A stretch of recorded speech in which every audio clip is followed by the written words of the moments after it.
Hello my dear student. Meta coaching जानते हैं।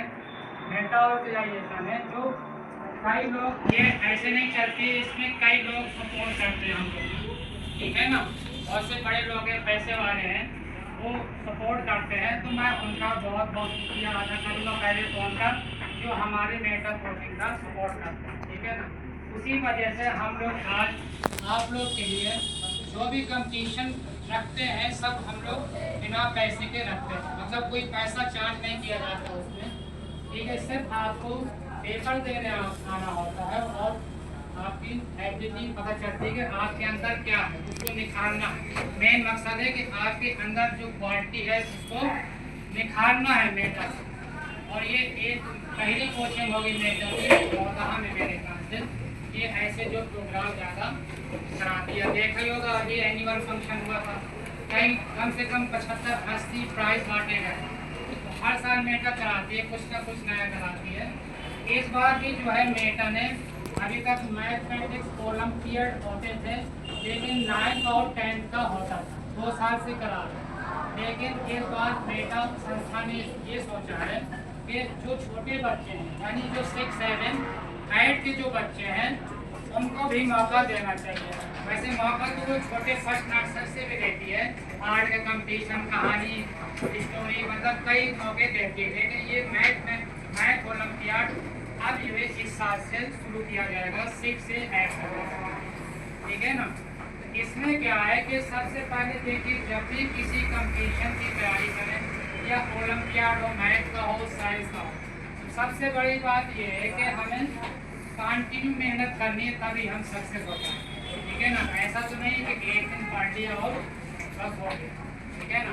तो कुछ बातें हैं जो आपको सक्सेस दिला सकती हैं, उन बातों को अगर आप ध्यान दें, ठीक है ना, तो आप उम्मीद है कि आप इस कंपटीशन को निकाल दें। मान लीजिए नहीं भी निकाला है तो कुछ ना कुछ आपको सीखने को मिलेगा। लेकिन यहाँ आप बैठे हैं तो हर गार्जियन ये सोचता है कि हमारा बच्चा कुछ ना कुछ पढ़ के आगे बढ़े, और सही कि नहीं, ठीक है ना। मान लीजिए अगर हम फेल भी होते हैं, फेल ना समझिए, उसे नहीं भी होता है, नहीं फर्स्ट आते हैं, तो इसका मतलब ये नहीं है कि हमारे अंदर कोई एबिलिटी, आप उसको निखारिए कि हमारे अंदर कमी क्या थी जो हम नहीं निकालते, ठीक है ना। नहीं जा रहे हमें हमारा तो आएगा नहीं, हमें तो आता नहीं, ये नेगेटिव सोच नहीं सोच रहे आप, ठीक है ना। हमेशा भाई पॉजिटिव सोच आपको लेके चलनी। तो सबसे पहले क्या है, किन बातों को हम ध्यान देंगे तो कंपटीशन हम निकाल सकते हैं। पहली बात तो यह है कि हमें सबसे पहले NCERT की जो बुक होती है, NCERT की, इसको हमें पढ़ना है, ठीक है ना। इसी बेस से जितने भी कंपटीशन होते हैं, जितने भी कंपटीशन होंगे, NCERT ही बेस से क्वेश्चन होते हैं। अगर यानी आपका बेसिक मजबूत है, अब जैसे मकान आप खड़ा करते हैं तो क्या होता है, नींव को कितना मजबूत रखा जाता है, ठीक है, सब उसमें जाके बिल्डिंग खड़ी होगी। अगर आपकी नींव कमजोर है तो क्या करेंगे, मकान अपने आप को गिरना शुरू हो जाए। इसी तरह अपनी नींव को मजबूत करिएगा, ठीक है ना। तो सबसे पहली बात NCERT की बुक से क्या पढ़ना है इसमें।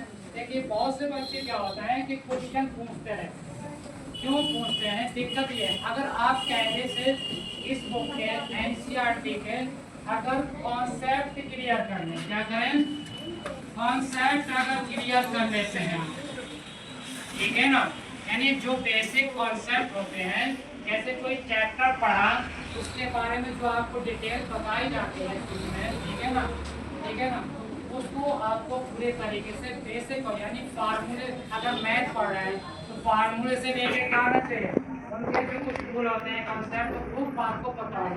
अभी जैसे होता है रेक्टेंगल क्या भी पता है, जैसे बताते हैं, ठीक है ना, या मेंसुरेशन में क्या क्या जरूरी हो, तो ये सब चीज़ें आपको बेसिक कॉन्सेप्ट क्लियर करना।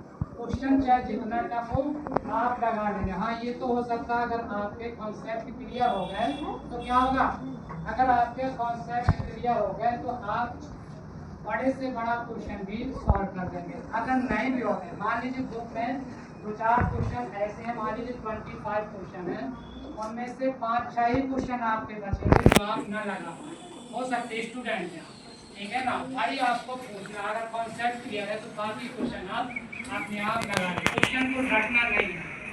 क्या होता है, बहुत से बच्चे क्या करते हैं, रटते हैं। रटना नहीं है, समझना है, ठीक है ना, और लॉजिक से पेपर को देना है।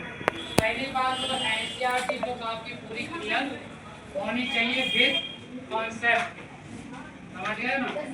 दूसरी बात होती है कि प्रैक्टिस बहुत जरूरी है। क्या प्रैक्टिस जरूरी है। अब बच्चे क्या करते हैं, जैसे टीचर ने पढ़ाया तो क्या करते हैं, यहाँ पढ़े घर में जाके बैठते हैं।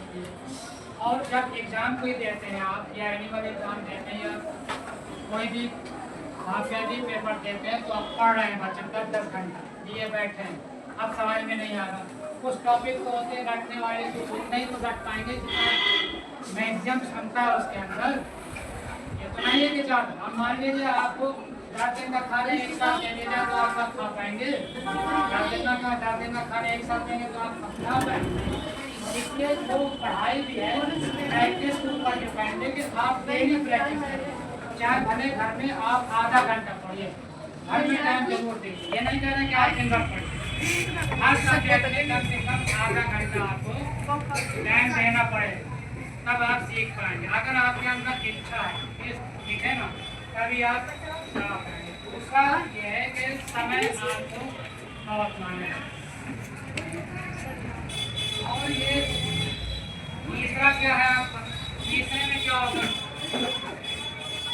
कि जो जैसे हमने मैथ ओलंपियाड का पेपर देना, ठीक है आगे, तो हमें पिछले साल के मैथ ओलंपियाड के पेपर करने अपने लेवल, ठीक है ना, जिस क्लास में हम उस क्लास में आपको उस लेवल से जारी करनी है, ठीक है ना। तो प्रैक्टिस के लिए आपको क्या करना है, टाइम देना है, कंटिन्यू लगातार देना है, मेहनत करनी है। नहीं कि आज पढ़े कल नहीं पढ़े, पेपर के टाइम पर पढ़ लेंगे हो जाएगा, एक दिन में कुछ नहीं होता, समझ गए कि ना। जो लोग कंपटीशन वगैरह निकालते हैं तो क्या होता है, 5-5 साल 10-10 साल मेहनत करके जब जाके लोग, आपको हार नहीं माननी है कि इसमें नहीं हुआ हमें कुछ नहीं आता, है नहीं, दूसरे कैसे निकल जाते हैं, आप क्यों नहीं निकल पाते, आप ही निकाल सकते हैं कि नहीं निकाल सकते, क्या आपके दिमाग नहीं है? बस दिक्कत ये है कि हम यूज कहाँ कर रहे हैं अपने माइंड को, कहाँ पे दिमाग लगा रहे हैं, सही दिशा में जा रहे हैं कि गलत दिशा में जा रहे हैं। आप लोग क्या करते हैं कि आजकल की जो न्यू जनरेशन, ठीक है ना, किस पे ज़्यादा ध्यान देती है, मोबाइल के गेम में बहुत सबसे ज़्यादा मोबाइल छीन लो तो घर में ठंडा होने लगता है, होता है कि नहीं। तो मोबाइल कम करिए, पढ़ाई किताबों पे ज़्यादा फोकस करिए। ऐसा नहीं कहते, अगर मोबाइल यूज भी करना है तो उसकी पॉजिटिव चीज़ को लेना है आपको, नेगेटिव को नहीं लेना। तो ओलंपियाड के जितने भी मैथ के पेपर होंगे तो आप गूगल में सर्च करेंगे, अब आजकल मैथ का जमाना है, उसमें सारे पेपर आपके निकल आएंगे। तो 3-4 साल के पेपर की प्रैक्टिस करेंगे तो आपको उससे क्या पता चलेगा, एक पैटर्न पता चल जाएगा कि इस टाइप का पेपर आता है, ठीक है ना, तो आप और अच्छे से पेपर की तैयारी कर सकते हैं, ठीक है ना। और ये क्या है कि टाइम की पाबंदी होनी चाहिए। जैसे जब हम पेपर देने बैठते, मानिए हमें पेपर मिल गया तो क्या करते हैं, पेपर जब मिल गया तो टाइम की पाबंदी होनी चाहिए कि नहीं होनी।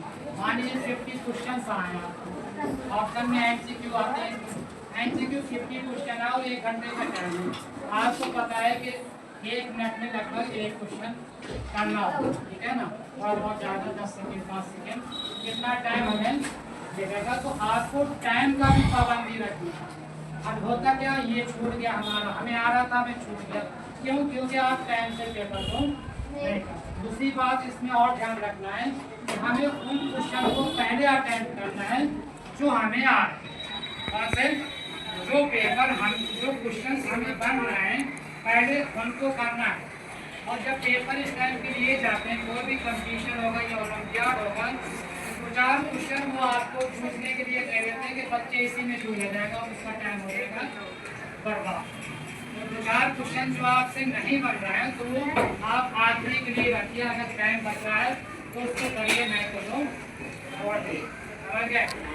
और सबसे बड़ी बात क्या है कि हमें लास्ट में ये कहना चाहिए रखिएगा कि हमें डरना नहीं। कभी कभी क्या होता है कि हम घर में पढ़ने बैठते हैं तो क्या करते हैं, ये सोचते हैं कि यार ये क्वेश्चन तो हमसे बनी नहीं है ना, बनाते हैं एक भी क्वेश्चन में हमें कभी कभी क्या होता है दिमाग हमारा, अरे आप तो हिम्मत नहीं हारनी, आप लगाते रहिए। और जो क्वेश्चंस ना बने जहाँ भी आप पढ़ते हैं, ठीक है ना, अपने टीचर से पूछिए, पूछने में कोई शर्म की बात नहीं है। मैंने तो यहाँ पे ये देखा है कि कुछ बच्चों से कहीं पूछते तो वो पूछते नहीं, शर्माते हैं। क्यों शर्माते हैं कि सर वो सब सोचेंगे इससे कुछ नहीं आता। अरे भाई आप स्टूडेंट हैं, सीखने आए, ना कि आप टीचर हैं। आपको कोई टीचर भी सीखता है तब वो पढ़ाता है, ऐसा थोड़ी है। हम भी जब शुरू करे थे पढ़ाना काफी से खुद पढ़ाते, तो आप तो पढ़ाई आदत बन गई है, तो बात अलग है, ठीक है। तो पढ़ के ही टीचर बना जाता है और आप भी प्रैक्टिस करिए, मेहनत से हर चीज मिल जाती है। बस मैं इतना कहना चाहता हूँ।